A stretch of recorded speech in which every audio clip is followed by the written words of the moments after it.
right, so just a word about the schedule. So we have this week and next Wednesday, B'ezras Hashem. The week after that, I'll be away, and then the week after that is Rosh Hashanah. So we have two, basically meeting twice this month, and then the next time will be after the Chagim. So what I would like to do is that in these two meetings we should have cover one topic basically, and that is the mitzvah of Kiddushin. Is Kiddushin a mitzvah? What does that mean? Why call it a mitzvah or not? And next week I would like to talk about the most problematic aspect of the whole thing. What does it mean when you talk about a Kiddushin being a kinyan? Okay. In general, what I want to do is, from the sources themselves, first to understand from within what we want to understand the sugyot and the nature of Kiddushin. Then, once we understand that, we can see like how can we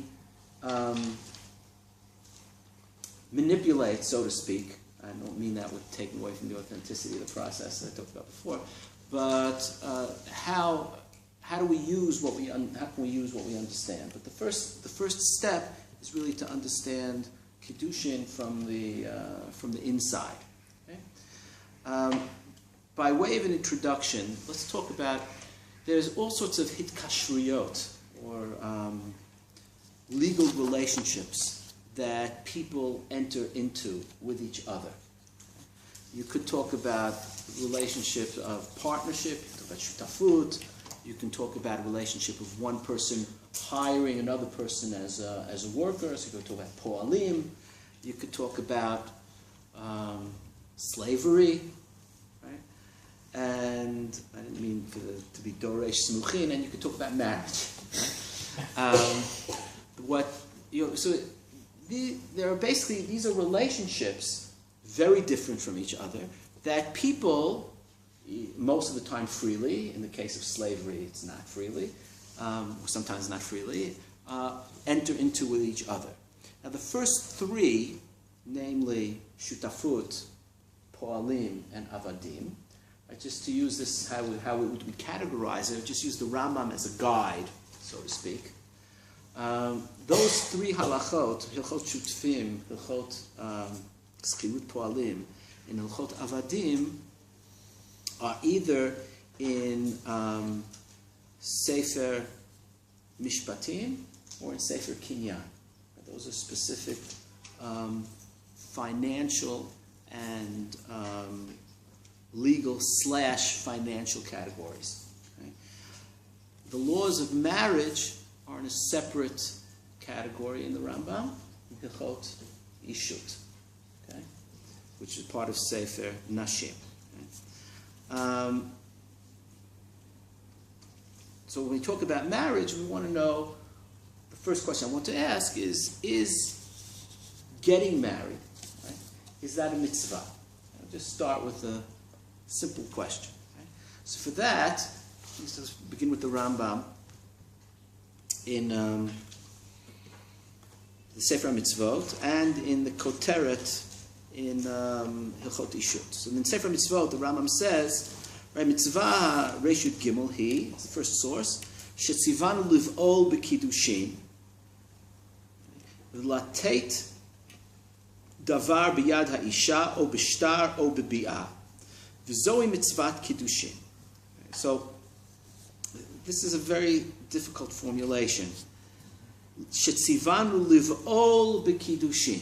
Was to have now, just for the record, he's talking from the male perspective.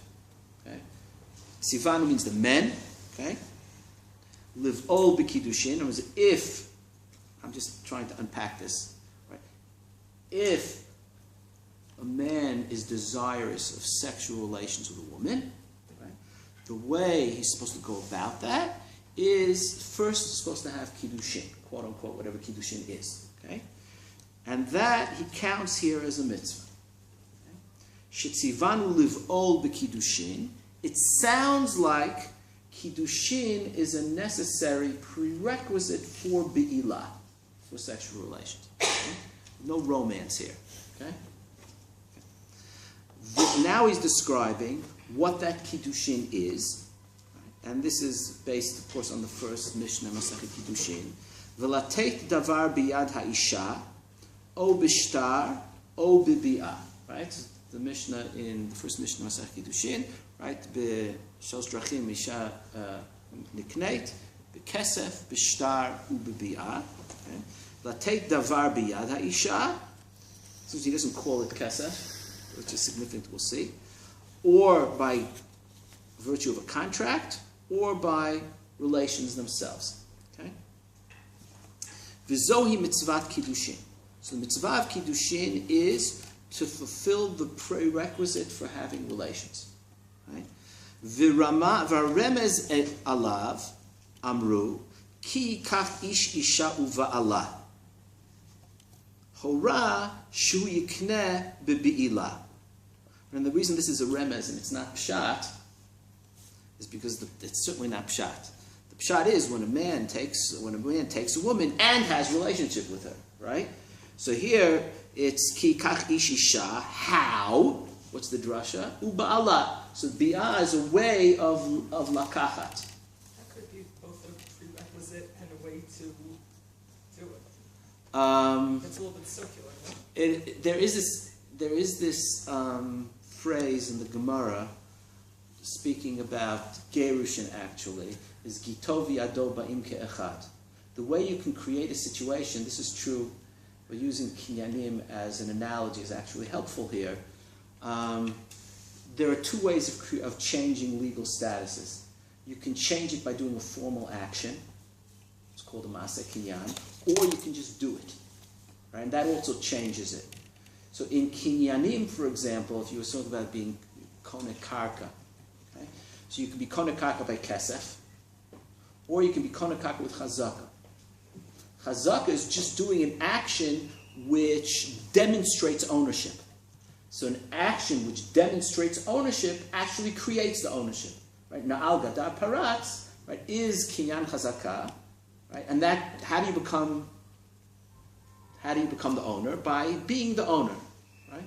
So by analogy, right, one of the ways of launching a state of being married is to do what it is to be married, right? So that's bi'ah, and the Gemara in the Yerushalmi actually equates bi'ah to chazakah, for example. Okay, so that's one way. Where the other actions are formal, right? And then there are actions which are more empirical, you can say. If you talk about empirical as opposed to formal. Okay? Within kinyanim, there's a reason why all the halachot of kinyanim are in Masechet Kiddushin. Right? In kinyanim, within kinyanim you also have, just like you have in kinyan of karka, you also have it with kinyan of metatlin. You can buy metatlin with kesef, one way, and then there's mashicha, it's actually taking possession. How do you take possession of something? By taking possession of something. Right? So you just do it. And so it happens at the same time. Okay? Horash shehu yikneh bibi'ilah. Okay? So that's how he knows bi'ah. V'amar v'yatza v'haita. There's a gzera shava by Gittin. It says v'yatza v'haita l'isha acher. So Yitzia is the Gittin, Haita is a reference to Kiddushin, and she goes to someone else. Right? So there's a hekesh between the way Gittin is carried out and the way Kiddushin is carried out. And this is very important, which we'll talk about at some other time. You wouldn't call it a reciprocal relationship. It's more like the mirror image. Gerushin is the mirror image of Kiddushin. Because what you create in Kiddushin, you undo in Gerushin. So you can learn about the nature of the relationship, both in terms of how it's created, but also in how it's undone. It's like doing it. It's like doing archaeology. So the Gerushin is the archaeology. It uncovers what was before when you realize what it was when you undo it. In any case, so what he's saying here is just like in Gerushin, the only way that divorce is carried out in halacha is through the writing of a document. Very careful, they call it a shtar, but it might not be a shtar. Okay, might not be necessarily a document in the Dinei Mamonot sense, but it is a written, it's a Sefer Kritut, right? It's a document of severance. So therefore, you learn from that, you can also do that by Kiddushin, right? So there's a Shtar Kiddushin, okay? Which we don't do. In general, we don't do that today, okay? And the third way is Kesef, okay? And there we learn, V'chein lamadnu, Shehi nikneit b'kesef, me'amro ba'ama ivriya, ein kesef, yatzach ein kesef, that she goes free from the Adon. Amru ein kesef la'adon zeh, this is about ama ivriya, aval yesh kesef la'adon acher, umanu av. There's another situation where somebody does get money when the girl goes out, and that's when the father accepts Kiddushin for his daughter. So there is kesef. Okay, so from that roundabout way, you learn that a woman is nikneit, quote unquote, b'kesef. I say quote unquote. Okay. I don't know if I have to say this, or we'll say it anyway, whether we have to say it or not, because I know some people want to be machmir here. You have to say it. It's a sveka d'oraisa l'chumra, so I have to say it.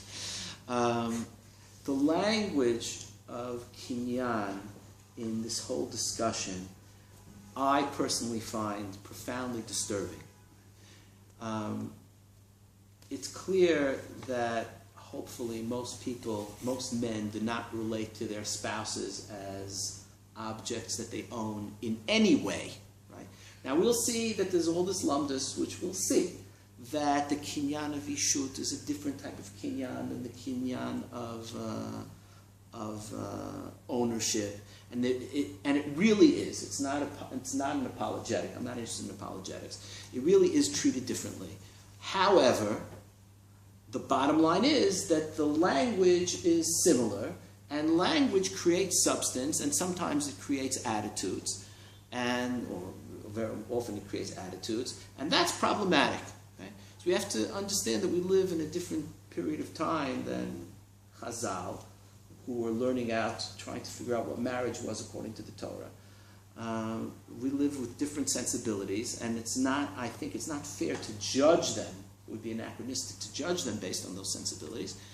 But nonetheless, the application of that language in any way in any substantial way to our situation, I think, which is profoundly disturbing. So all that said, right, but that's why I started, in order to understand what it is in Chazal and in Rishonim, we're called upon to suspend, right, that awareness, put it aside, right, in order to understand what they're talking about. Okay? And then we can bring it back in when we're ready to bring it back in. Okay? When will that be? What? When will that be? In 3 minutes. No. After the Chagim. Okay? All right. Okay.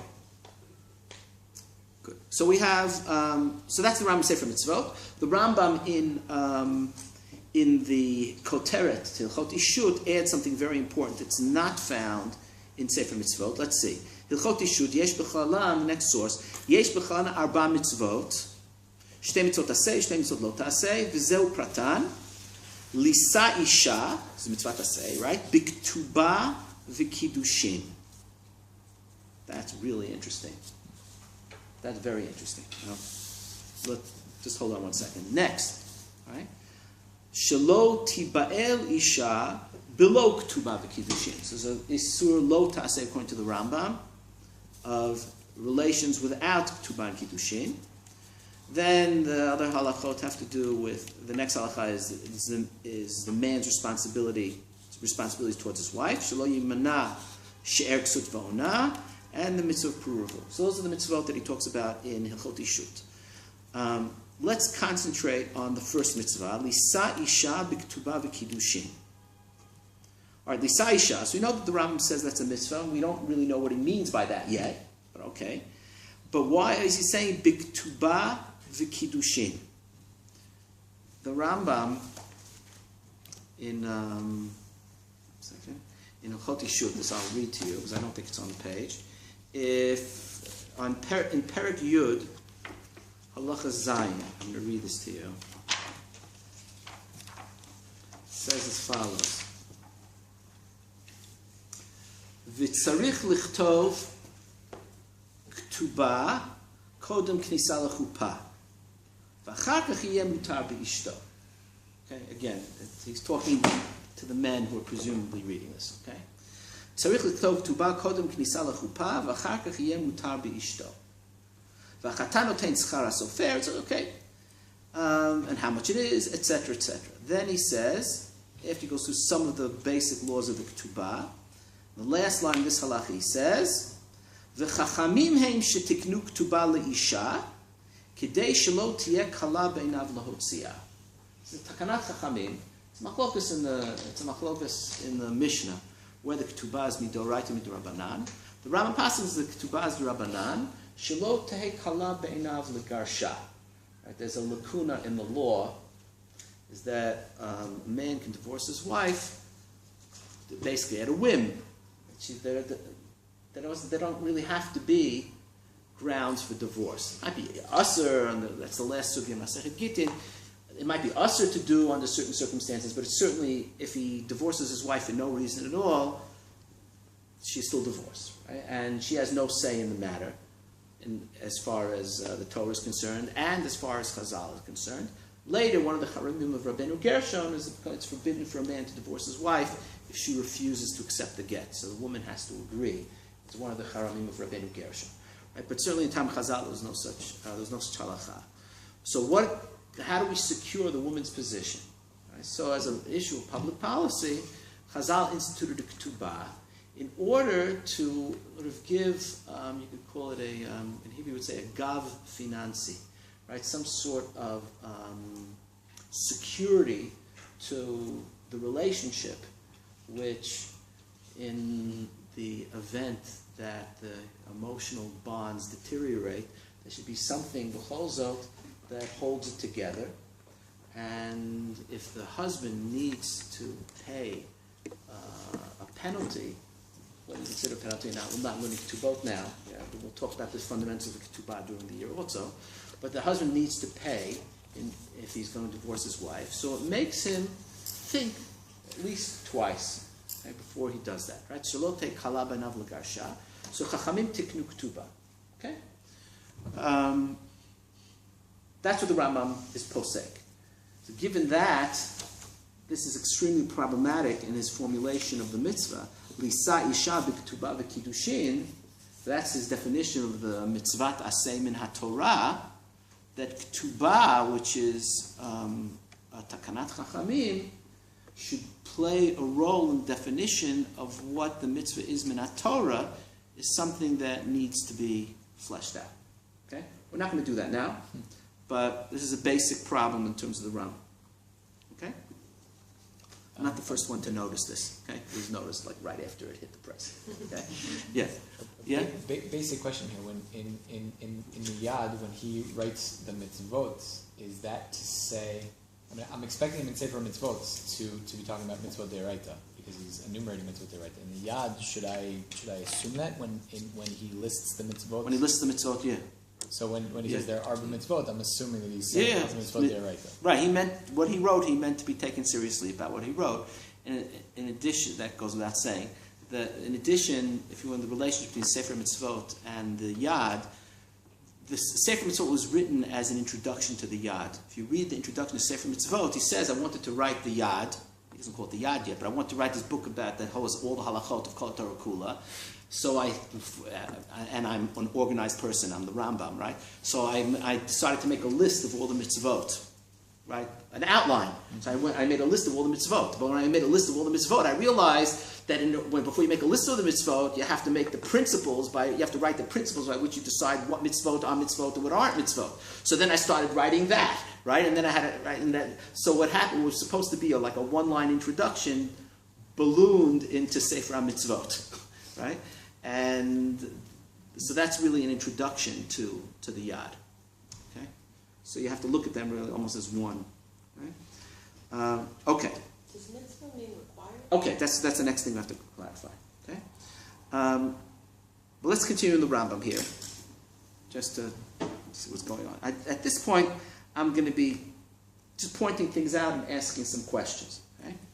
Kodem matan Torah. it's time for the first question. Why do I care about what was going on before Matan Torah? The Rambam, the Rav would say, right? The Rambam isn't the history book. Why do I care about? There's no place in Hilchos. Well, it does actually in Hilchos Shvit. It also talks about what was in the Midbar, right? But when you say something is usher, you don't say before Matan Torah was mutter, and then the Torah came and said it was usher. So why do I have to know? It says Kodem Matan Torah haya adam pogea isha bashuk. Okay, im ratza hu v'hi lisa'ota machnisa leveito uvo'ala beino levein atzmo v'tiyelo leisha. So he's describing what the story is by Bnei Noach. Right? So what was before Matan Torah? Which again, why do I have to know this? Is a question to keep in mind. Okay? Haya Adam. Adam means man, and not human beings, right? So it's written, right? Because the man is the person who's taking the initiative. Okay? Pogea isha bashuk. Pogea is something which is be'akrai. It just happens. It's ki kare kensi parlufanecha, right? It just happens, right? He would meet someone. Im ratzahu v'hi. This is the most egalitarian you're going to get. Okay, so they both, right? Im ratzahu v'hi, and the hu v'hi are the same. Whereas his ratzon and her ratzon are the same. Okay? They have the same status. Okay? Lisa ota. And he's the one that's nosei ota b'chozot, okay? There's no language of the kadesh ota or la'ares, because that doesn't exist. It's lisa, okay? Machnisa, he, hu machnis ota, right? Leveto, ubo Allah, beino levein atzmo. This is private, okay? There's no formal legal activity. He was pogea, they met, they agreed, and something private happened in between them. Okay? Yeah? Where did you come up with this? Like, I highly doubt it's true. I'm sure there were always rituals. I'm sure the fathers always wanted to get money for their daughters. I find it hard to believe. He's saying the legal fund. Go to Mother Torah, like everyone had to. It's another reason why the Rambam isn't the history book, because it's really not a history I book. don't think so. I'm sure there were rituals. All ancient people had rituals for all sorts of things. Burials. I'm sure that marriages had rituals. It shouldn't be Doris looking with that either, but okay, but yeah. Where's he coming up with this theory from? It comes up al ken yazov ish et aviv et imo v'davak beishto. So it's just v'davak. There's nothing formal. It's just v'davak. Put it this way. This is, to make it a little easier, this is a legal history rather than an anthropological history. Right? This is what legally was the situation for Matan Torah. Right? Still fun. I mean, The fact that they may have done other rituals, that's not significant in his eyes. So there were rituals that all sorts of people did. They were, who knows what they were. But I'm sure they were legally binding. But that's not what the halacha viewed as binding. What the halacha viewed as binding, or today in terms of Bnei Noach, views as binding, is the fact that two people decide to be married and do that. Right? There's no formal legal action. That it's sort of like Kiddushin Bia maybe. Right? The way you initiate a new situation is by just do it. Right? So you initiate the situation by initiating the situation. Right? So that's legally what's happening. We have the story of both and everything before Matan Torah, how it's clear that daughters are meaningful in families. I'll stop. Okay. I find it very hard to. No, again, I'm saying that the response I'm giving you is that you can't look at this as historically in terms of anthropology, but this is legal history. Legally, this is the way things worked. Okay? Whether they did all sorts of other things around it or not, the Rambam's concern. Okay. So he says, Kevan shenitna Torah, nitztavu Yisrael, she'im yirtzeh ha'ish lisa isha, yikne ota tchila b'fnei edin, v'achar kach tiyeh lo leisha, shne'amar ki kach ish isha uva eleha. So what the Torah was mechadesh is the necessity for a kinyan, right? And what that means is that some sort of formal legal action, which is a kinyan, which is bifnei edim. This is in contradistinction to Beino Leveina, right? Beino Levein Atzmo, right? Tchila b'fnei edim. So the edim, there's a public, formal action that has to occur. V'achar kach tiyeh lo leisha. And only after that, I was again looking at the Kiddushin as a prerequisite. We looked at the language of the Rambam in Sefer Mitzvot. Liv'ol b'Kiddushin, the prerequisite for the relationship is Kiddushin. Here it's spelled out more explicitly, right? Yikneu tatchila b'fnei edim, ve'achar kach tiyeh lo leisha. Okay. V'likuchim elu, mitzvat aseh shel Torahe. Again, what does he mean by that? We don't know yet. Okay? ובאחד משלושה דברים האישה נקנית, בכסף או בשטר או בביאה. בביאה, and this is very important for laying the foundations of the next couple of months right now. Okay? בכסף או בשטר או בביאה. בביאה או בשטר מן התורה. ובכסף מדברי סופרים. This is the Rambam Shita, that kinyan kesef is quote unquote midivray sofrim. Whether that means he thinks it's midrabanan is, let's not get into that now. Okay, whether midrabanan and divrei sofrim are the same or not, but he's certainly saying that kesef is different than shtar and bi'ah. This is based on sugya of afkeinu, that the Gemara draws a distinction. Gemara says that you can uproot Kiddushin, which will be kesef, but if the Kiddushin was b'bi'ah, then you have a problem of uprooting the Kiddushin ex post facto. Okay, so from that, Rabotav shel Rashi quotes Rabotav that say that kesef is midrabanan. They actually say that. Okay, so the Rambam is based on that sugya. Also, the Ravid says the Rambam is mistaken. He learned the sugya incorrectly, right? The Biyah b'sham min Torah. If you look at the Ravid, u'bekesem divrei sofrim, Amar Abraham zeh shibush u'perush mishubash hital. There's a mistake, and he misunderstood the Gemara. Okay, the Gemara that he misunderstood is in Masechet Gittin on Daf Lamed Gimel. Okay. The kevan shenikneit. Let's continue here. The kevan shenikneit ha'isha v'naaseit mikudeshet. He's gradually introducing us to his terminology. The first time we have an isha shehi mikudeshet. Beforehand it was hu v'hi. It's like Gan Eden, right? Hu v'hi, right? So now we have nikneit ha'isha v'naaseit mikudeshet.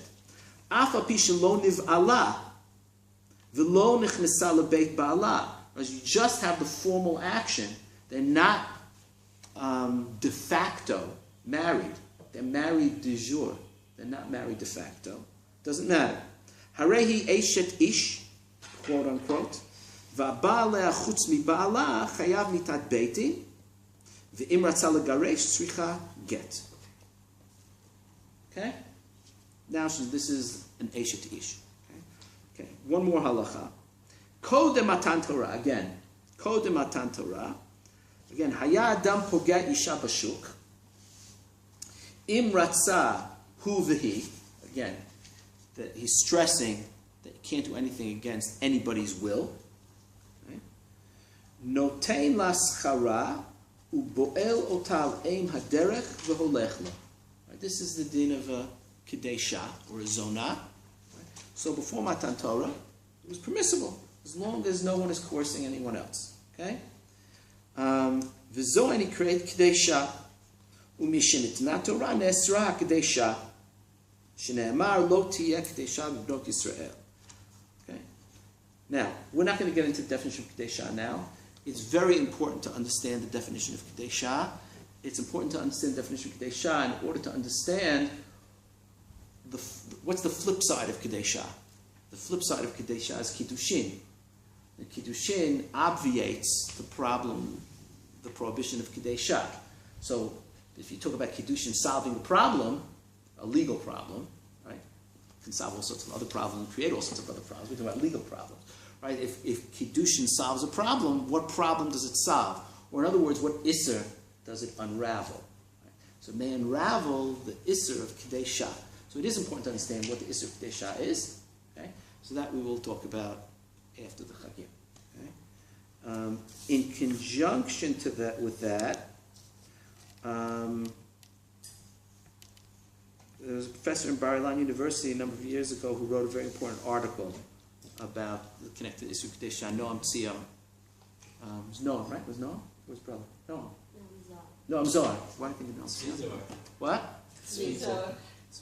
It was Tzvi or was Noam? All right, I'll send you the art. I'm sorry. Apologize. It was Tzvi. So he has a very important analysis which is connected to the definition of Kadeshah. Right, so I said we're going to look at that after the Chagim. Okay. So what do we have here? For some reason, the Rambam finds it necessary to tell me what went on before Matan Torah, legally. Okay? And there is a mitzvah of Kiddushin, which is mitchadesh in time by the Torah. Namely, there's a formal act of some sort of acquisition, which is performed by the man, which changes the status of the woman from a pnuyah, he doesn't use the term here, from a pnuyah to an eshet ish, which has all sorts of ramifications. Okay? That's what we have. Okay? So what do we mean when we say it's a mitzvah? So here, there are a number of different possibilities. Take a look in the Shut, I have here, the Shut HaRivash. It's towards it's like the, was it the fourth page? Okay. Here's one possibility. Could you say that question again, please? When you say something is a mitzvah, when you say Kiddushin is a mitzvah, what does that mean? Right? Because there are all sorts of things that are counted as mitzvot, which you, let's say, Gerushin is also counted as a mitzvah. Does that mean that before a husband is mitgaresh his wife, he says l'shem yichud kutche b'richu shchinte, right? He might feel like saying l'shem yichud kutche b'richu shchinte, right? But there's no historical evidence that anybody ever did that, right? In other words, that being mitgaresh is not necessarily an act which has ritualistic significance.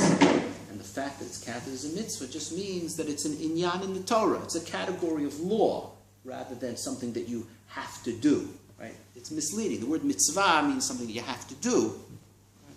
But it doesn't mean it in the way the Rambam uses it. It could just be a category of law. Okay? So what does it mean here? Okay? When you say Kiddushin is a mitzvah, what does that mean? Okay? Do we have to say that? I would. It's given as a mitzvah in a just on the surface in a situation where the relationship is broken down. So you could say that where the relationship has broken down, there is a mitzvah to. Okay, perhaps. Fine. Okay. It doesn't use the language of their son, so that you have to read the. Oh, so that's exactly what I want to do. That's exactly what I want to figure out now. Okay. So the first example. Who's the of Rivash? mitzvah, what? Who's the Rivash? Rabbi Yaakov ben Sheshet. He lived in the 1300s, I think, in Spain. Okay, he because he had to run away from what was then the ISIS of the day. There were Muslims who were killing everybody. He had to run away, and the one thing he took with him was a Rambam. So I think so. A lot of his tshuvot are based on the Rambam.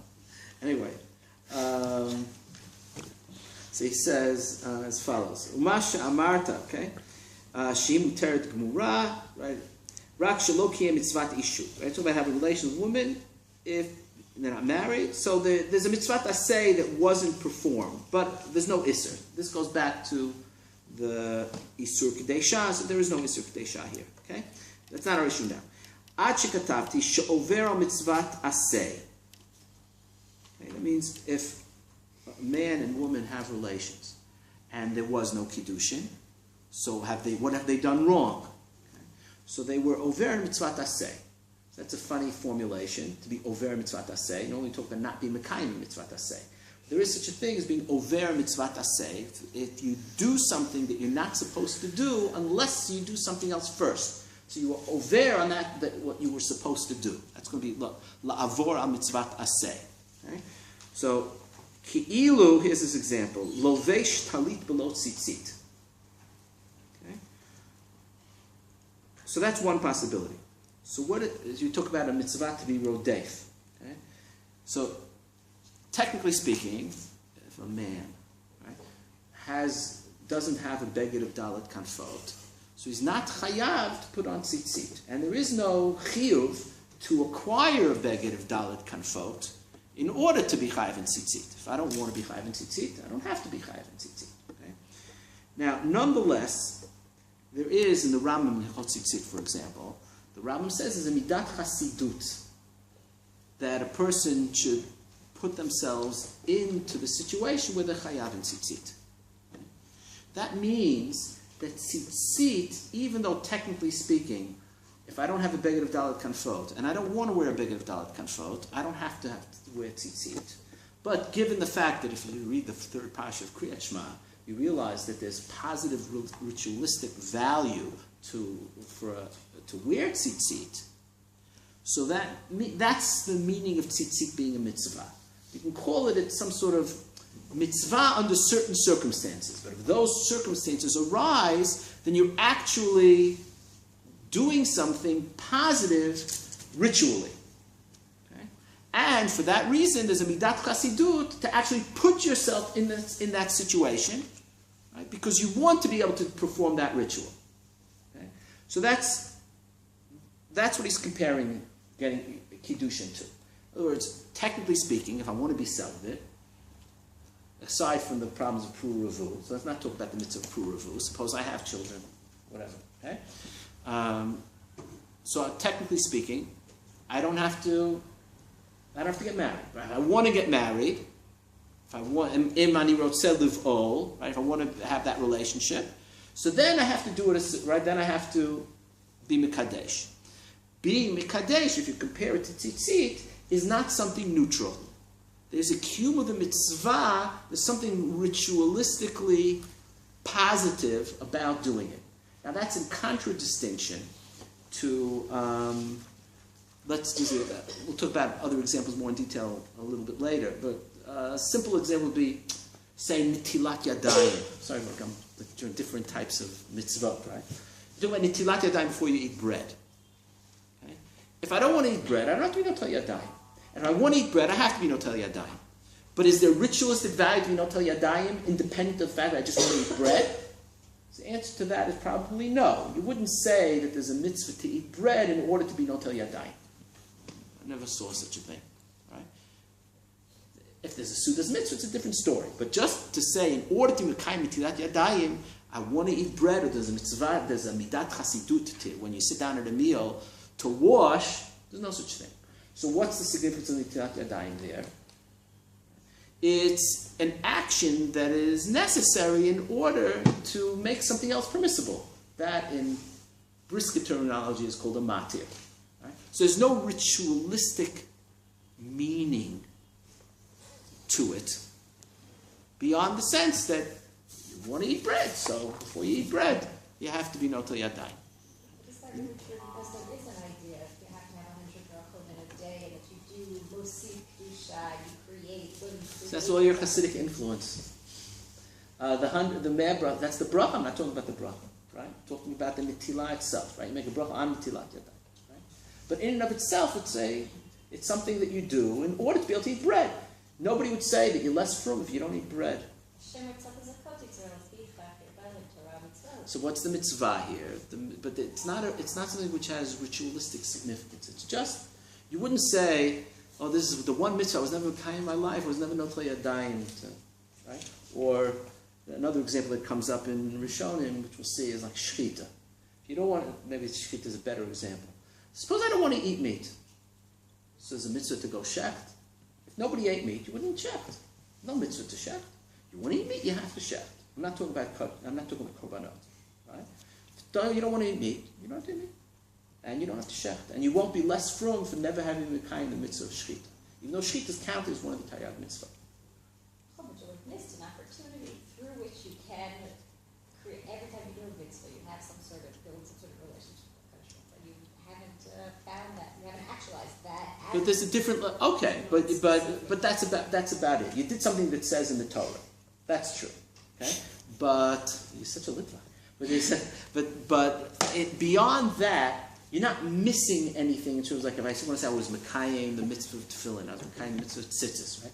But there's no Mekayim the mitzvah of shechita. There's no mitzvah to go out and shecht if you don't want to eat meat. I have no intention. I mean, I've seen shechita, but I have no intention ever to do it.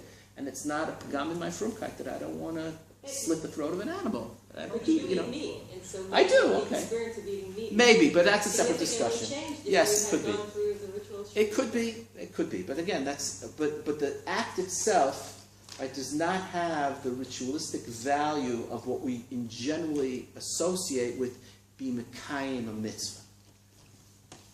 Okay? You want to So you take Eshay Yafat Torah and make it agree with. hold on. You take way off. Okay? All right. So that's one. So one possibility here is to look at it as something like tzitzit. Namely, that there is something that, at least the man, right, whether a woman is chayevet, there's a tshuva of the Shevet HaLevi from Bnei Brak, whether a woman is chayevet the Mitzvah of Kiddushin. But let's put that aside. That there is a ritualistic value, more mekayim a mitzvah. You should seek to be, a man at least should seek to be mekadesh. A woman should seek to get married. Okay? And that's a kiyum mitzvah. Analogous to putting on the beged in order to be chayav and tzitzit. Where you're actually doing something, you're actually capturing the opportunity of doing a mitzvah. Okay? That's one possibility. That's rather limited, right?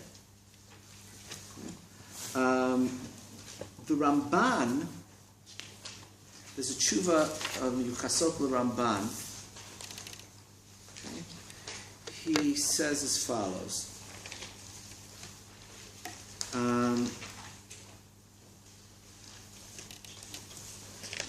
Towards the end, see, it starts with Ayin Kitvei Ramban.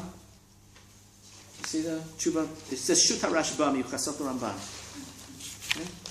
Vatam b'kulam. Kiddushin b'chuppah. Sorry, it's about 9 lines in the bottom of the piece. Are you with me? The first word on the line is znut. Okay, and it says vatam l'kulam. Yeah? Okay. Vatam l'kulam mipnei kiddushin b'chuppah mitzvat aseh. V'chol sheba lisa isha שתהיה אסורה לכל אדם, וקנויה לו, ליורשה ולטמא לה, אמרה תורה יקדש ויכניס לחופה, ויברך ברכת חתנים בעשרה.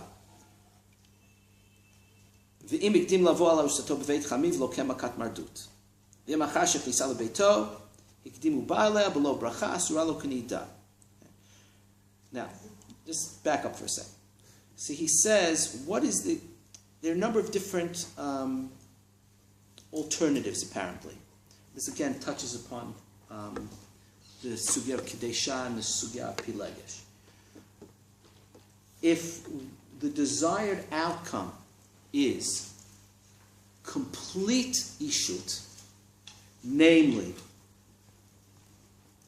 sheti asura l'chol adam, right, that she should be asura to everyone else. Uknuyalo, for what purposes? Liyorsha, that he should, if she dies, he should inherit her. V'litamela, that if he's a kohen, it's permissible for him, and even a mitzvah for him, to become tamei to her when she dies. Amra Torah yikadesh v'yachnis l'chupa v'yavrek b'chat chatanim ba'asara. So, in order to have complete ishut, this is what you do. So there's this issue, and that's what it means when it says this is a mitzvah.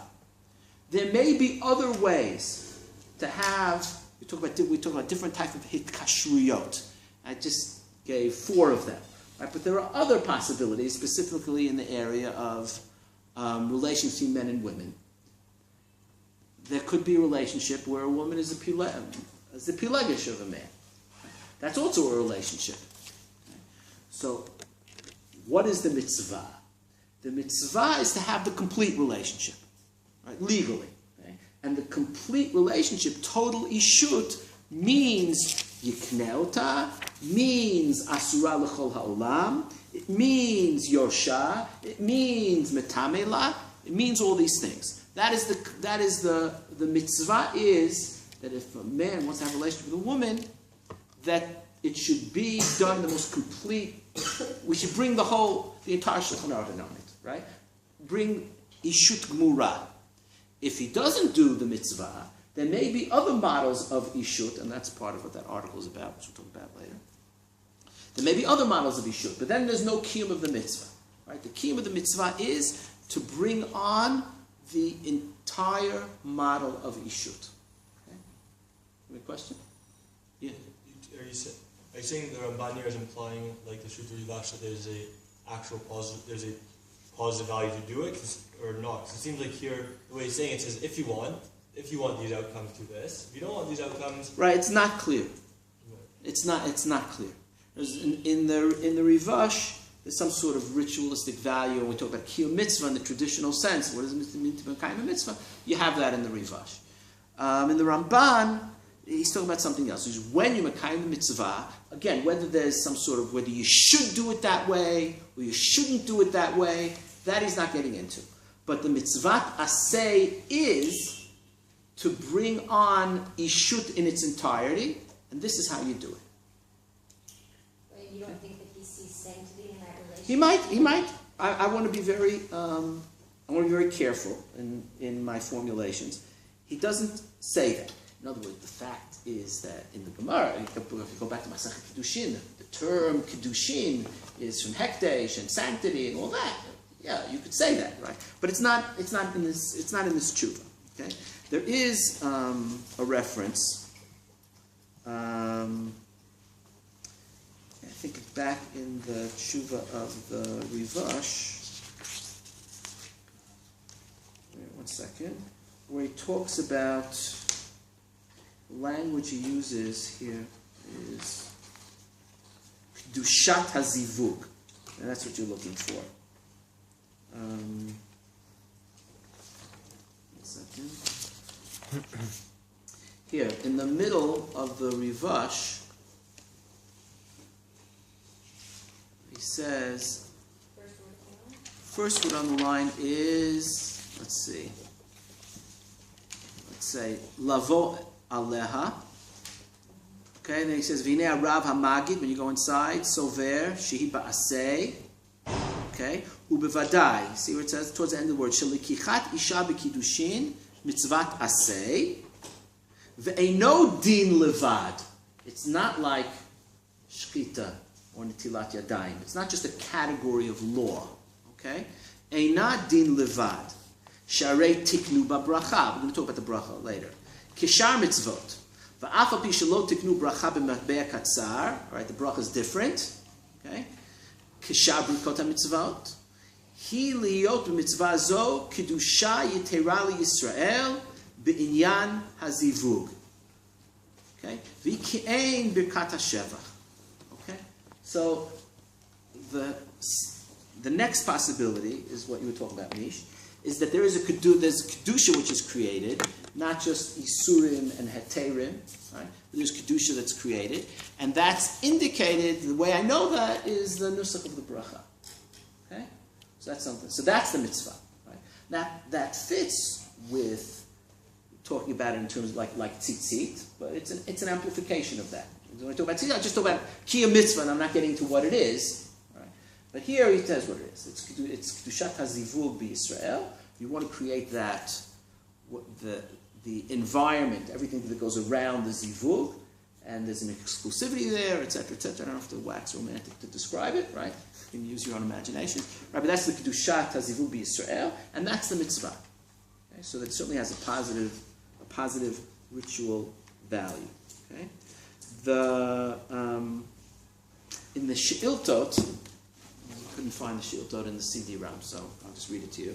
This is the She'iltot of Rav Achai Gaon in She'ilta Kuf Samechei. Okay? Rav Achai Gaon was Doresh on the Parsha, so. Okay? This is the She'ilta. The Mechayvin de Beit Yisrael Leminseve nashe ve'olode banei u'me'asek b'pirya v'rivya. Dichtiv k'chu nashim v'holidu banim u'banot. V'lo mebayi Yisrael al afilo ovdei kochavim mifkedei apirya v'rivya dichtiv v'atem pru uruvu. So he says, he's talking about mitzvah pru uruvu, but he puts it in the context of the mechayev the Beit Yisrael lemitzvah nashe. There's the mitzvah to get married, for a man to marry a woman, is in order to mekayim pru uruvu. Does that mean the only way you can mekayim pru uruvu is through getting married? Not necessarily. Okay? But the mitzvah to get married in this, here is not independent.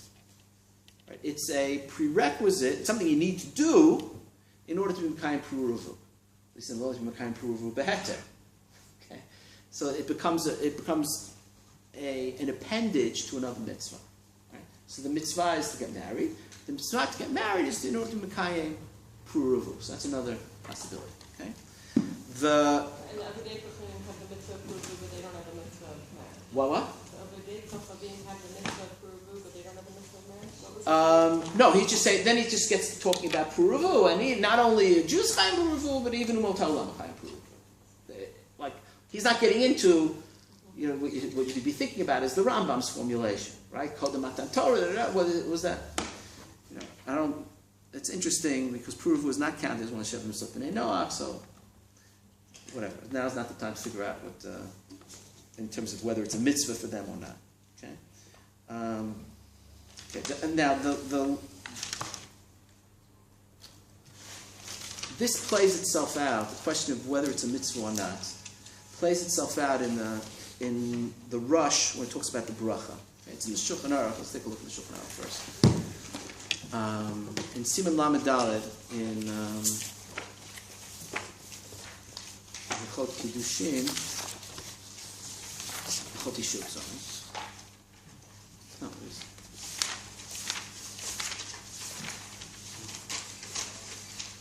So we have as follows. Okay, Kol Mekadesh Isha, this is Siman Lamed Daled.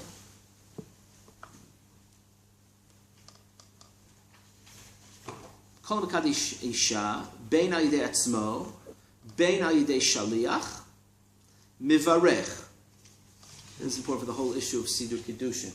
Right? The way the Shulchan Aruch has it is that the Mekadesh is Mivarech. There's no other person there making a bracha for anybody. Okay? It says who or Hashaliach. Right? If I make a Shaliach, so the Shaliach makes the bracha. Right? V'yesh omrim d'acher Mivarech. Okay, v'chein nohagim. That's the Ramah. Okay, asher kiddishanu zotav v'tzivanu al ha'arayot v'asar lanu et ha'arusot v'tir lanu et ha'nesuot ha'idei chuppah b'kiddushin baruch ata Hashem mekadesh Yisrael.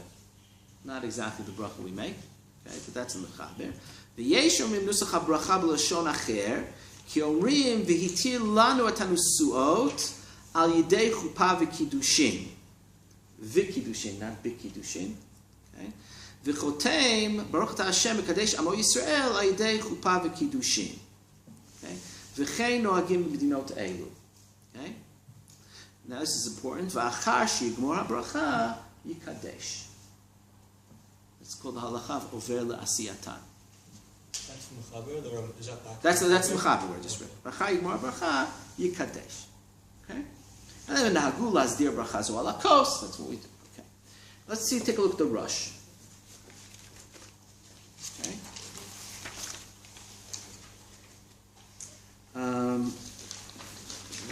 Rosh is the last. Almost the last source. Okay. So he starts off that birkat. There's two brachot. There's two sets of brachot, right? There's birkat chatanim, which is Sheva brachos. Okay. It's when he talks about Birkat Chatanim, it's a Sheva brachot that you do under the chuppah. He's not talking about Birkat Chatanim that you do during the meal. Okay? So he says Birkat Chatanim has to be ba'asara. And you learn that from Boaz, etc. Then he quotes a shita as follows: Katav Rav Achai, Parashat Chai Saram, and now on the fifth line of the Rosh. Beginning line is Rav Achai. Katav Rav Achai, the Birkat Erusin ba'asara. Birkat Erusin also, this bracha, Shek Hashem Savat Tzivanu al Arayot, etc., is also ba'asara. Rav Shmuel Nagid nechlach alav, amar she'et tzarich asara, el Birkat Chatanim bilvad, shelo uzkuru asara el haba. Okay, Birkat Chatanim needs asara, Birkat Erusin does not need asara. Okay, va'od, harei Kiddushin b'fnei Bet, v'atam atzrich asara.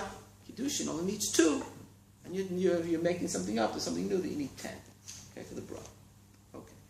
Alright, so when you just see this machloket, right, so what do you think this machloket is based on? Does anybody think that Birkat Chatanim, for example, Sheva Brachas, right? Is that a Birkat Mitzvah? Hello? Yeah, there are those that say, yeah. It's Birkat Shevach. It's to be Mesamech the Chatan B'Kala, etc. It's not a Birkat Mitzvah, right? That's a machloket. Sheva Brachas. Yeah. Yeah. Well, Asher Baras Ason B'Secha Chatan B'Kala. That's a Birkat Mitzvah. Who says that? Tishma, I think it's Birkat Shevach, but but those I think the Rambam. No, I mean those who militate against women saying Sheva Brachot say that the reason is that it's a Birkat Mitzvah of the Chatan. That's the whole argument against women saying Sheva. It's a Birkat Mitzvah. That's very strange. I don't think it's compelling. I never saw that. I think it's in the Rambam. It's not in the Rambam. No? No. The Rambam doesn't talk about it. It never dawned on the Rambam that a woman should say on the Sheva Brachas. No. That's not what That's why nobody writes against it. Rambam is the one that turns it. He's not thinking about it. It wasn't, No. whatever. I'm not saying that the Fine, it might very well Rambam be. said that. I'm not saying that the Rambam was dealing with that question. The Rambam does not say that Sheva Brachas is a Birkat Mitzvah. Birkat Mitzvah is one bracha. And it's generally Asher Kishem Tzivanu, right? So to say that Birkat Hanim is clearly not a Birkat Mitzvah. It might be, just 1 second, it might be, this is, you have to look at the Lashon of the Rambam in the 10th paragraph, Yishud, it might be a matir, it might be necessary to make the brachot in order to initiate nisuin. That's what it means when it says, Kala lo bracha, asural bala kinida, right? But that's not a Birkat Mitzvah. It's just like you have to have chuppah. Part of chuppah is the brachot. That's what we saw. But again, that's taking us beyond what I want to discuss now. I mean, I think it's that. I think it would work in your formulation. I think that those who look at the Rambam that way, it's because he requires that they be said before Knisa l'chuppah. That's good, just because it's a matir. Just like you need a ksuba before Knisa l'chuppah. It might be one of the things which constitute nisuin. We're not talking about nisuin now, but we'll see. When we talk about nisuin, we'll see that certain things which make constant nisuin beyond chuppah. Maybe the ksuba, maybe the brachot, things which constitute nisuin. Right? But that's clearly not a Birkat Mitzvah. Okay? So if I say, and that's what do you need 10 for? There's 10. It could be a halach of simcha. It makes it just like Havdil, right? You have Birkat Tanchumim also. Is ba'asara, or kriyat hamegillah is ba'asara. These things that are there and there has nothing to do with even davar shebekdusha, right? The things have to do with this. It makes more simcha, or it expresses the avelut, or it gives a certain ma'amad to what's being said, right? So that's why you need asara, right? Yeah. But for man and woman to be married, they just have to say Har'el and that's it. We're done. What's this? Is that nisuin? I'm a bit confused. No. Oh, so the two. All right. So let me make this clear. So there's Kiddushin and Nisuin. Okay? That's what the Rambam sets out in the beginning. Kiddushin is something that happened after Matan Torah. In a sense, there was always Nisuin. Nisuin is the de facto setting up a life together, which is the chuppah, whatever chuppah is. Okay, chuppah together with the ksuba, together with the brachot, that creates Nisuin. Okay. Before Nisuin, they used to wait 12 months in the time of the Gemara. They had Kiddushin. Kiddushin is this formal act of kinyan, which is mitchadesh b'matan Torah according to the Rabbi. Okay? So, we're talking about two different brachot. Birkot Chatanim is connected to Nisuin. And that has to be ba'asara. You need a minyan for that. What? What are you asking? The halacha. Yeah. You've got a man says to a woman, or a little boy says to a girl, Har'el and Well, you have to be a gadol. But